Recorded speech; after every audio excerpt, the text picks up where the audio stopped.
Hey everyone, Walter Crosby with Helix Sales Development, your host of Sales and Cigars. Today's episode, my guest is David Jackson from Colonial Securities. It's a fun conversation. We had a fun conversation when we do a little pre-interview. They do everything from executive security to technology.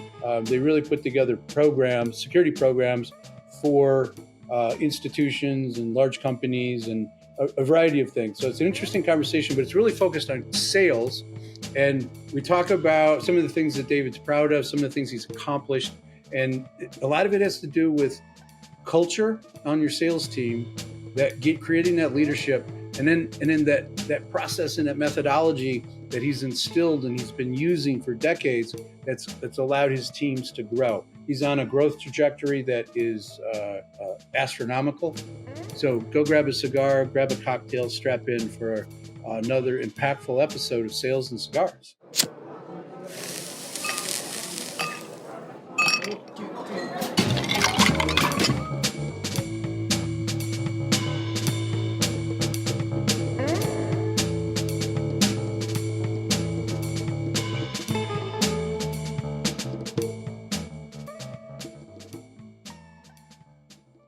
So, David, I appreciate you taking some time out of your busy schedule. I know you've been traveling, so thanks and welcome.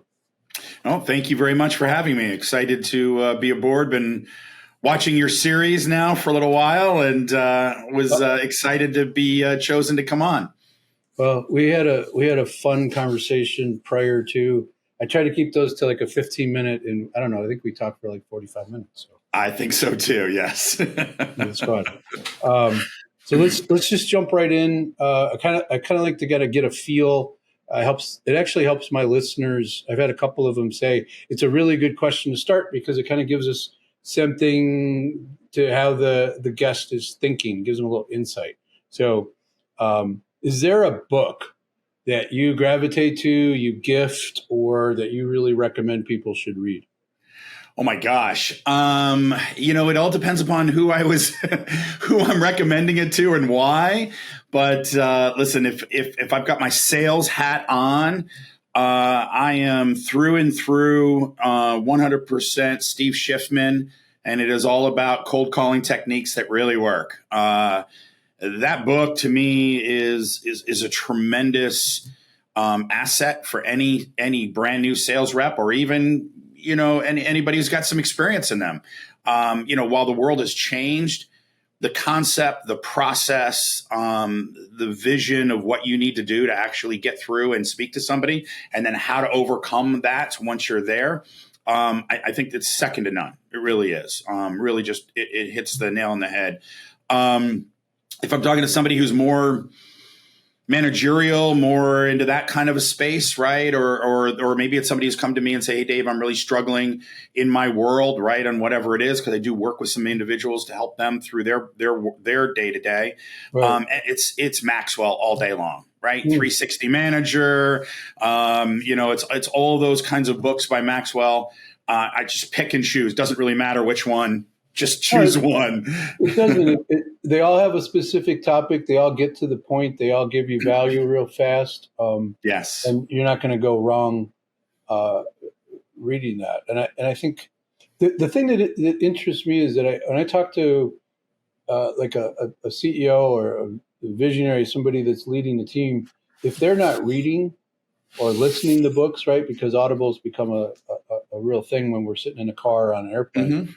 Mm-hmm. They're not. I mean, that's a sort of a leading indicator if somebody's, out there trying to learn, trying to grow, trying to figure out their next move. Because even if you read a book that, like, yeah, that's all stuff I knew, but you just reinforced something you knew, or you heard it in a different way. And the Steve stuff is like, sort of everybody's ripped him off from a cold calling point of view. It's amazing. I do consider myself a student of my sport, right? My sport is selling, even though I've done other athletic sports. But when it comes to work, sales is definitely my forte. And, it's interesting, no matter what courses I have gone on, right? Whether it's Aklevis, whether it's Sandler, whether it's Maxwell, whether it's, insert name here, right? Yep. It's funny how they all kind of go right back to Steve Schiffman and they just call it something else, right? Even I've been to some private, sales courses where I work for an organization that kind of had their own sales program, right? I'm looking at this going, that's Steve Schiffman right there, through and through. It doesn't matter. They all come back to stuff that was written 100 years ago. Yes. And they repackage it. They put it in different ways. But if it works, it works. I agree. You might appreciate this. I had a guy that I was working with. I was coaching him, and he was like, I'm good with cold calling. I make 40 or 50 cold calls a day. Really? Which I when I was in New York, I would make about 400 dials a day. When somebody tells me they're doing 40, I still don't believe it. So we went to his little cubicle. And I'm like, just if you can do 40 a day, you can do one. Let's do one. And I just sat there, and this is what he said. Hey, David, this is Walter Crosby. I'm going to tell you, this is a cold call, and I'm not very good. So I'm going to need your help. Are you okay with that? That's how he started his cold call. And it was sincere. And the guy started laughing. And he was calling the head engineer at a robotics company. And the guy just started laughing. He's like, are you serious? He goes, yeah, I suck. So let me tell you why I'm calling. And he just dropped into his normal positioning statement and went. Wow. But he broke the ice, sounded completely different. And if you got a hang up, okay, next. Yeah.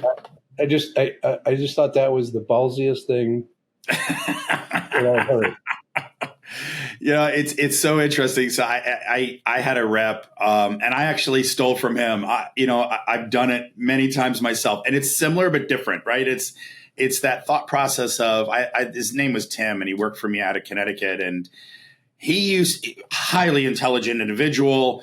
Learned how to fly planes. Master's degrees. He would get on the phone and he would purposely stumble in the beginning. And he just sounded like a good old boy from, the South, just kind of slowed it, waiting. And he's not. He is a New Yorker through and through. But he would just change this whole feeling about it and just became very kind of, and he would just kind of pull them in a little bit. So he wasn't this guy who was just trying to be that sales guy in your face, trying to get to the next objection.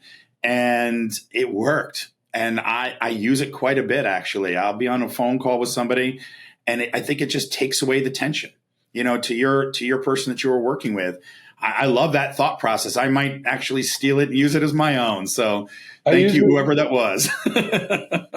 Trevor, if you're listening, thank you. But it's not dissimilar from what your guy was doing. You just change the pace. You sound different. Yeah. Right? And it doesn't fit their normal, their vibe from picking up the phone, and they don't know what to do. And it gives you a few seconds to get their attention, and you're in. And that's all that you can that's all you can really ask for at that point. And then you just got to add value, right? You still got to do your job. 100%. I thought you'd appreciate that. Yeah, so, absolutely. Tell me about you've been entrepreneurial game, you're in security for more than a couple of years.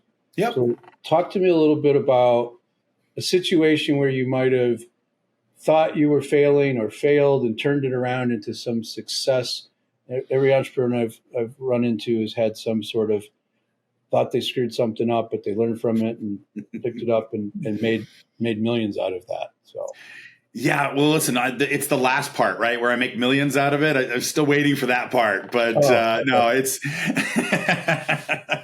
it's for me. Look, I think if I was to try to think about a situation, right, I would really put myself in a position of saying, I had this idea, my company, right, Colonial Security. We're a division inside a much larger umbrella, right? And I have in my offices here, right? Each of the division heads are all living here, right? And so I just found that we were all working way too much in different silos. And, each division was kind of doing their own thing and their own purpose and their own process. And we didn't really have a lot of cross-pollination whatsoever. So I kind of leaned a little bit on my past experience, my previous job, and then took that here. And I started to develop basically it was a team meeting. I mean, for a lack of better terms, it was just a team meeting. I called it the Teamwork Makes the Dream Work meeting, just kind of gave it a title. And I invited all those heads of state into one meeting, including the ownership of the larger organization, turned around and brought in underneath them their number twos and brought in our sales organization, right, from each of the different silos. And once a month, we just have a meeting and we would share and chat and talk about whatever was going on in their lives. And reality was, it went over like, some people would say a fart in church, right? It just did not go well. I think a lot of people were kind of like, wait a minute, this is mine, right? And I don't want to share and I don't want to really explore. And, you go do you, I got to go bring value to the company and make sure that I'm the winner in this. And so in a sense, it started to fail. But I stuck to my guns, started to revamp it a little bit. But more importantly, is I took the time to go around to each of the different divisions and socialize it a little bit more, help them truly understand what the dynamic was, what the goal was, but not just from a larger perspective, but really what the WIFM is for each one of them, right? And how it could actually gain. From that, we have had tremendous wins as a larger organization, but each silo has had an opportunity to win. Right. So as we as an organization now are presenting to our prospects, right, one unified front, right, one, as we like to say, I learned this from an old, from an old manager of mine, right, one mug to hug, one throat to choke, right, and really present that out, right, and bring that into the thought process, right, and the sales process, and the customer loves it. Right, because now they're able to get a whole bunch of different segments of the soft, services world, right, and save on the top end, save on the bottom end, and again, they have one person to have to make a phone call to, which is fantastic in their world instead of 6 or 7. Right. But more importantly, that's the external reward, right? That was the external win, but the internal win became each of these heads of the different departments. We all now work together. It's not just one time a month. Now we're on the phone every week, every day, every week. We're bouncing ideas. Somebody will come into my office. I'll go into their office, say, hey, I'm working on this. I'm doing that. Or my team is working on this or doing that. And now there's this unified, real direction, right? There's a real teamwork that's going on. And so, my division may win a particular opportunity and someone else's doesn't. It's okay, because the next time around, they're doing it. And now my sales organization is, because they're becoming better informed about all the different divisions within the company and better informed on what is successful in those different divisions. They're out there selling and bird dogging for everybody. Yeah. And so now again, everybody starts to win. So where it really was starting to fail and kind of fall flat, we were able to really make a change, right? And make a difference. That's been my driver since I came on here. I've been here now just about 2 years. Was brought into an organization that really was just kind of flatlining, not flatlining in the sense of dead, but flatlining in the sense of no growth, right? No shrinkage, no growth. It was just kind of there, and tasked with this opportunity to grow, tasked with this opportunity to build a larger, more robust organization. And my first challenge was changing culture. Yeah. Right. Changing culture within inside of my own division, changing culture within inside of my larger organization. Right. And being that catalyst, not just for me, but for all the different divisions to be much better and much more than who they currently are today. Right. And bring that energy and feed that. When you were talking about that, I was thinking culture is what you were really trying to change. And so, I guess my question, you were trying to build those relationships, build those bridges between the silos, actually knock the silos down and and allow everybody to work together. But if you had to do it again, is it internal, knocking down the silos, like make a teamwork deal, or is it the end game, providing better outcomes for our customers? And that's the real reason we're doing this. And this just makes it more fun, gives us a better, like the chicken and egg almost, right? Yeah. I would turn around and tell you in this case, it's the internal piece. Okay. Right. My team hears it from me all the time, right? Sustainable, profitable growth, right? Because that's what we want. Okay. You have to build that culture. You have to build that mechanism internally to sustain those external results that you're talking about, right? That you just kind of surmised. Because if you don't, if we just go and do it onesie twosies out on the result, they still come back to their silos, right? And they still box themselves in, and then they all amongst themselves go, I did that. I'm the winner on that one. I made that happen, right? And we really don't get that sustainable momentum, right? Year over year growth, deal over deal growth when that happens. So if you change that culture, if you change that mindset, right, internally first, socialize that, get that buy-in, get people to be a part of that process, then the external just happens, right? And then that just feeds the internal machine, right? Because now all of a sudden they go, wait a minute, what we did here worked out there. Oh my gosh. And so then it all just starts to cascade. And now it no longer becomes a cultural change. Right? It no longer becomes this thing that we're trying to do. It just is. It's the norm. It's what you've built and created. Exactly. And if you're able to knock that out in 18 to 24 months, it's pretty impressive. Not just from a leadership perspective, but also the team had to step into some uncomfortable situations, I would imagine.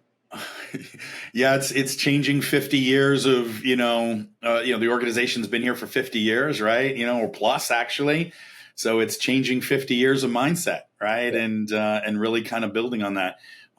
Thankfully, I have some great partners that have a growth mindset, right? That have a vision. I don't believe they just never had the catalyst or, somebody to take that first step, right? Somebody to take everybody by the hand and say, okay, here we're going, right? And set that process up. I tend to be a little bit, although it's funny, for being a, quote unquote, grown up in a sales world, I'm a very process driven individual, right? I think that's why I lend to sometimes a lot of that operational side too. And it's set that process up, right? Because again, it becomes repeatable. Right. It's just not something we just did and then said, yay, and then we move on. So, yeah, sales has to have, my not so humble opinion, there needs to be a process methodology that when it's working becomes the language of how you talk about sales. It becomes where you are in a cycle, knows what you're supposed to do next, knows what you might have missed along the way, so that you can go back. Amen. And if you don't have that, you're flying by the seat of your pants and relying on relationships or something less tangible. And soon as a competitor comes in, or you have a change in your customer base, you're on the outside looking in. So I agree. But it's amazing, though, that we all, it's funny. People always, I've trained, I don't know, hundreds of sales reps over my career. And it's amazing how they're all looking for the magic pill, right? What is the actual ingredient to be successful? Right. And I don't know how many times I've sat there and said, process, repeatable, sustainable process is the success. Hard work, right? And they still want to go out and find the magic pill, right? They're like, nah, Dave, that doesn't work, And I'm like, no, it actually is the way to make it really successful. Absolutely. So, and I hear people. It kind of speaks to one of the questions I wanted to ask you. That I hear it in my space all the time. Well, email's dead, phone calls are dead, LinkedIn's dead, right? And my response is like, yeah, they're all dead and they all work. Yep. So you got to do all of them. You got to do them all well. You got to have the right content. You got to be consistent. And that little annoying app on your smart device that says phone still freaking works. It sure does. And they will be surprised when they, when you're calling, they're like, I had a CEO a couple of weeks ago, right? He's like, what are you doing calling me? And I'm like, what do you mean, what am I doing calling you? It's 4:00 in the afternoon on a Friday. What the hell are you doing answering the phone? Better question. Where are your salespeople? Right. And he got so upset. Like, they're probably at the bar. I'm like, oh, what are they doing there? Probably networking? No, they're probably not. So I got him all fired up, but he picked up the phone on a Friday and, Yes, and they we had a do. real conversation about real things. So yeah, the phone's dead. It doesn't work. Absolutely. No, not at all. It's an interesting, I've been doing this now, gosh, since the 80s, right? And I remember coming into the 90s or 2000, people were talking about, the best thing you could ever do is go back to the handwritten thank you note. Right. That was the magic pill, right? The ticket was like, because everyone had forgotten about the handwritten thank you note, which, by the way, I agreed at the time. And it's right, because we had moved so far into technology and we have gotten so much to the speed of light that we had forgotten about the little things, right? The little small piece that just says thank you, right? That means something that's personal and it's really there. And I think that is now, as we're here, in the 2020s, right? And again, that technology has gone again further with all these AI tools now and constant contact and apps and things like that. And you can blister people with, text messages and everything else like that. I challenged my sales team just the other day. I said, the handwritten note of the 90s or 2000 is today? It's the door knock. You know what? Get in your cars, go to the local place, go see somebody else, go set up, a time period to be in a specific couple of block area and go knock on the door.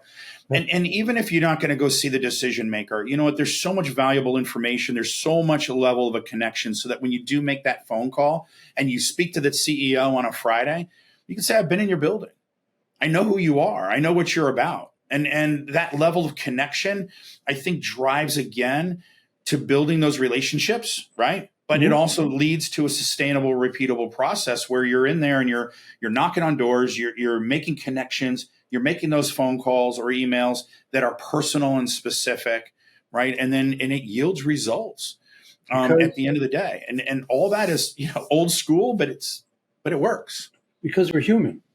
Yes. Right? At the end of the day, even if you're using AI to help you write something to speed it up, if you don't humanize it, if you don't make it real, you don't put it in your voice, it's not authentic, and No. it's gonna get you in trouble. Exactly. And there's a company that just went out of business, like literally folded up shop. They were doing handwritten notes for a particular industry, but it was all machines. Like they would have a machine, write this. Mm-hmm. And it wasn't a pen, right? It didn't have the inconsistencies of an ink pen. And they could do it at scale, obviously, because it was just machines that could turn 24/7. Sure.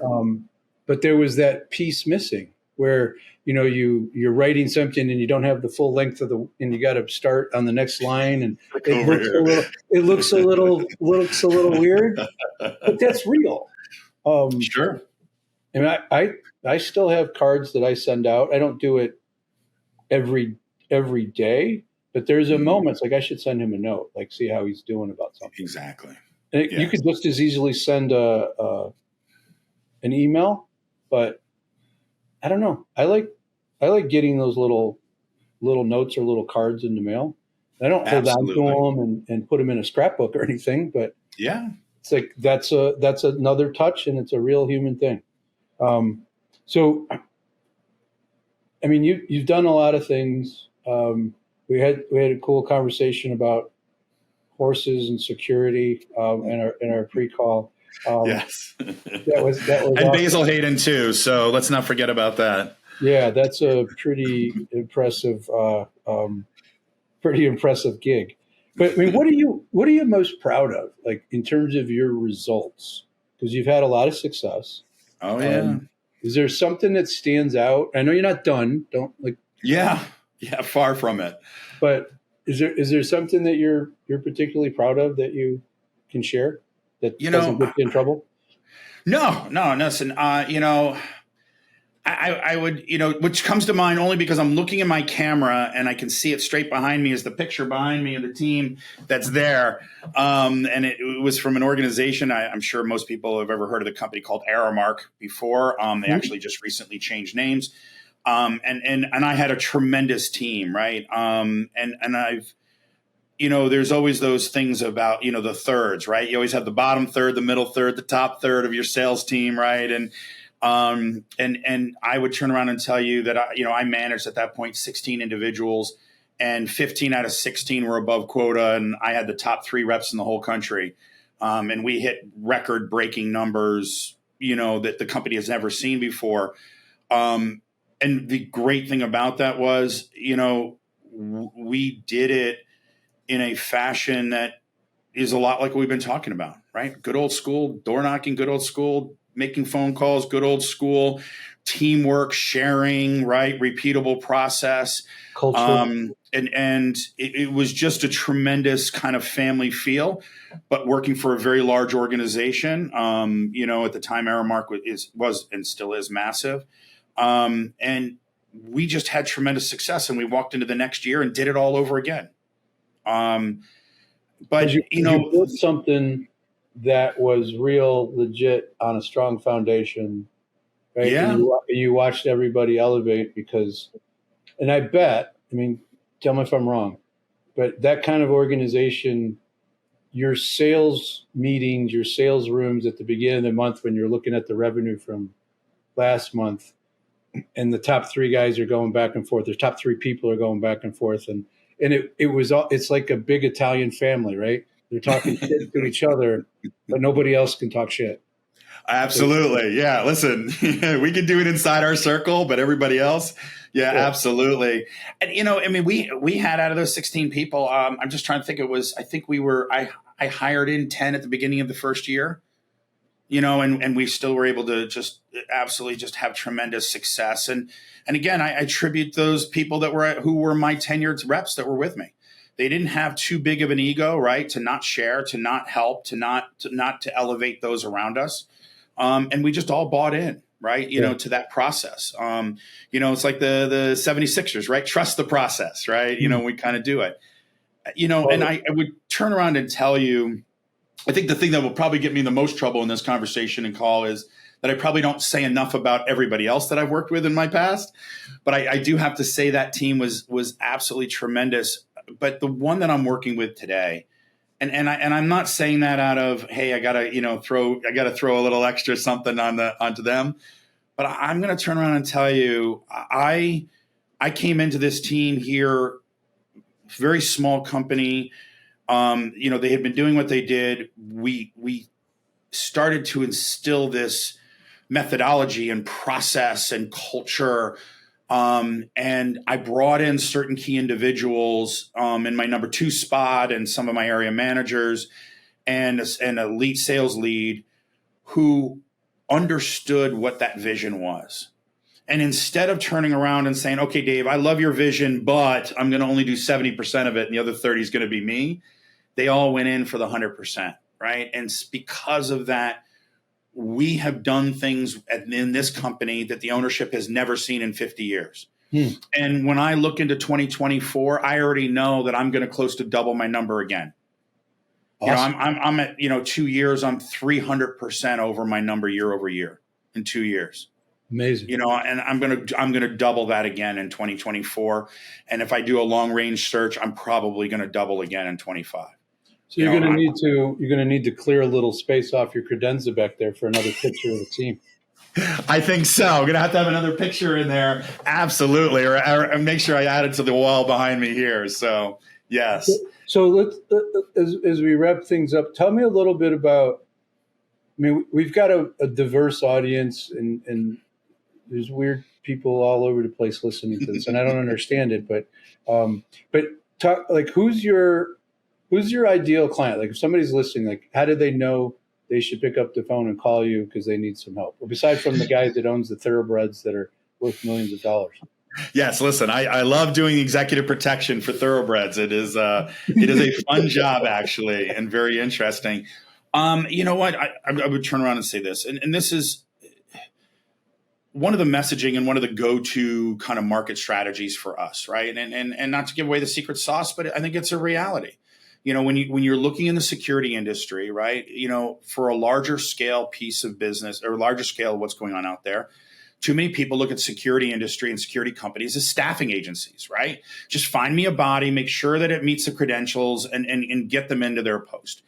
And I was raised in the security industry prior to that dynamic change, right? With a lot of the larger security companies as they've been gobbling up smaller companies. Mm-hmm. Before all that really started, I started with a security company that had a different vision. And I've taken that with me everywhere I've gone and I brought it here. And so this is where I'm it's a longer way to get around to your answer to your question. But there is a real thirst by security professionals, security directors, right? VPs of facility management companies or facilities or CEOs or presidents of companies that have a need for security. And there is a real thirst to have a security program, right? One that meets their needs, one that fits who they are, right? And finds the right person for the right job, right? And meets those specifications, and more importantly, grows with that customer, because customers today are growing exponentially, right? Very few of them are actually shrinking in today's society. And because of security needs, that security need is growing both technologically, right? Both in manpower, right? And in advancements in what's going on out there. Whether that being drones or remote video monitoring or robotics, all of those needs are there, and that's happening in growth. But too often there's that square peg, round hole methodology. There's too much of that staffing methodology, right? I'm just going to go, don't worry, I'm going to take care of it. And they just go find a body. Right.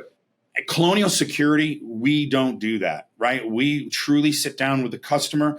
We truly sit down and look at the organization, what their needs are. We do assessments. We make sure that the program that we bring to them actually fits their needs. It's not just a response. It's not just a number on a page. It's not just a dollar amount that, meets their budgetary, restrictions. It's truly a program that fits. So when I look for the ideal customer is that. Yeah. Somebody who's truly looking for a security program, right? Somebody who says, hey, Dave, I need somebody to come in and do X, Y, and Z. And I need to do it very specifically, and I need to have these types of individuals, and this is the type of security officer that I need to protect my building, right? And that's not about an external shell. It's about the DNA makeup, right? It's about the education that goes behind it. It's about the skill sets that they have. And I want to be able to do that, and that's who I'm looking for.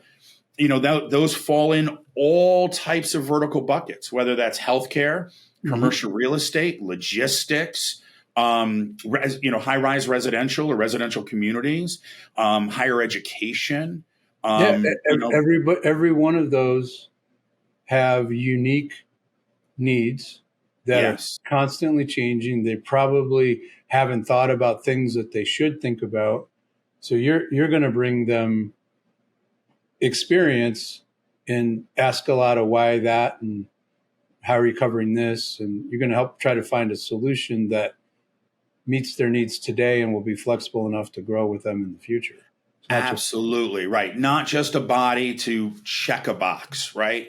Too often that's the case. Hey, I'm supposed to have security, so check a box, right? Yeah. That's not my customer. That's just not who we want to be and what we try to be. We really, truly be dynamic in our approach.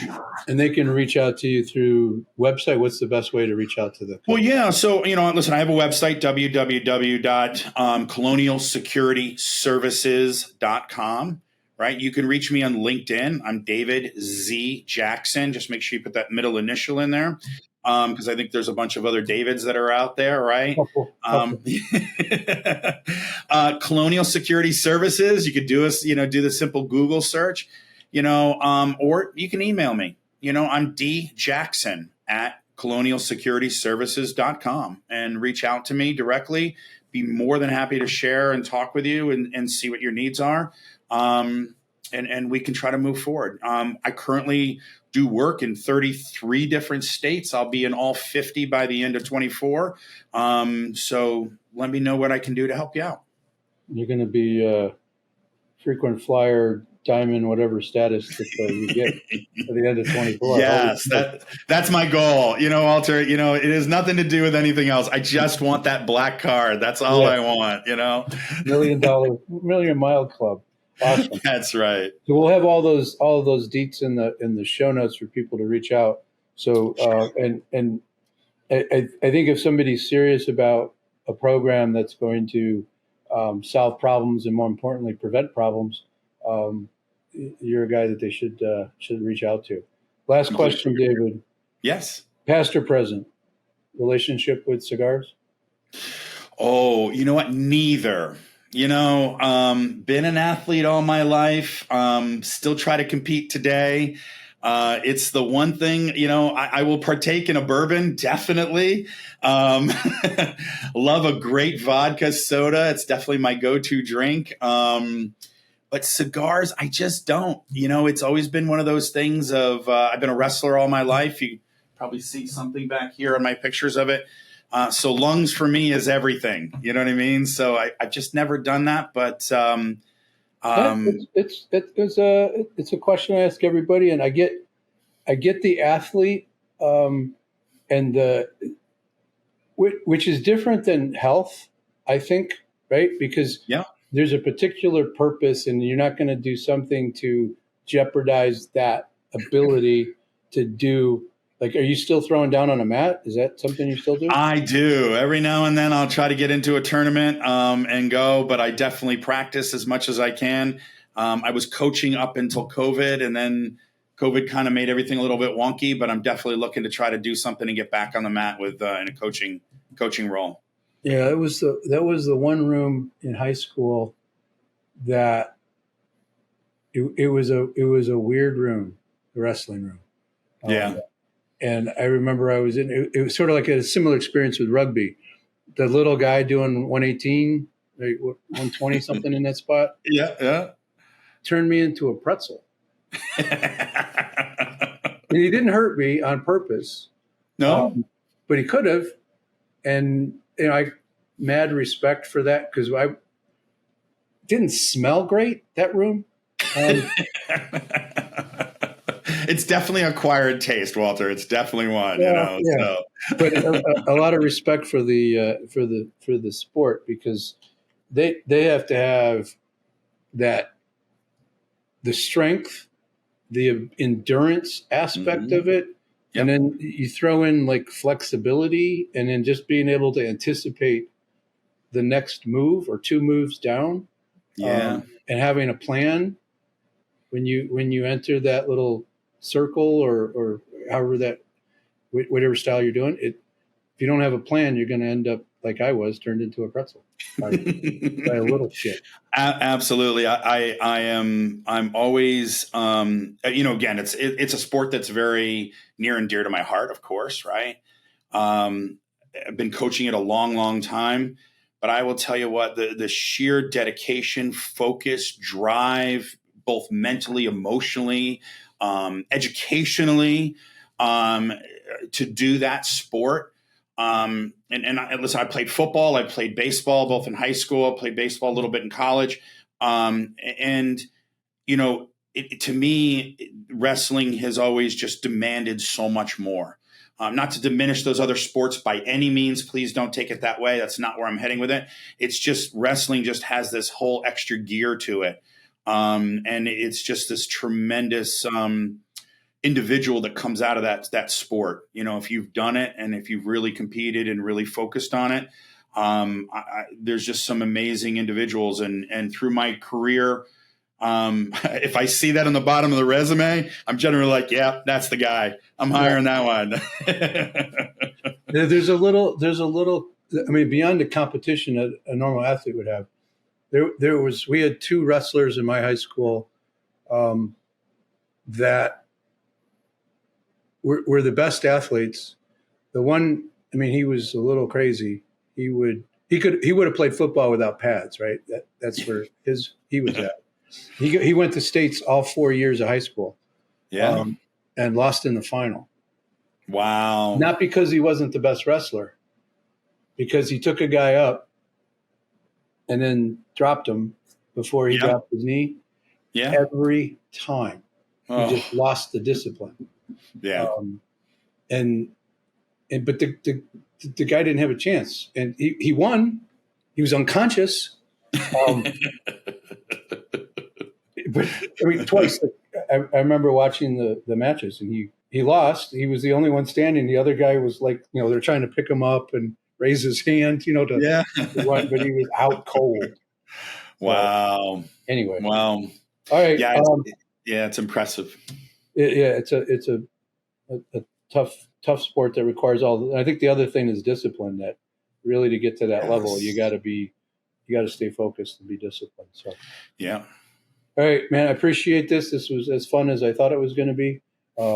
And like I told you, I have a bunch of questions for these, and I get two, and we just go from there. So I appreciate the time. Thank you. Yeah, no, same here. Absolutely. Hey, thanks for being part of the Sales and Cigar community. I wanted to share that I wrote a book, The 7 Critical Mistakes CEOs Make with Their Sales Organization.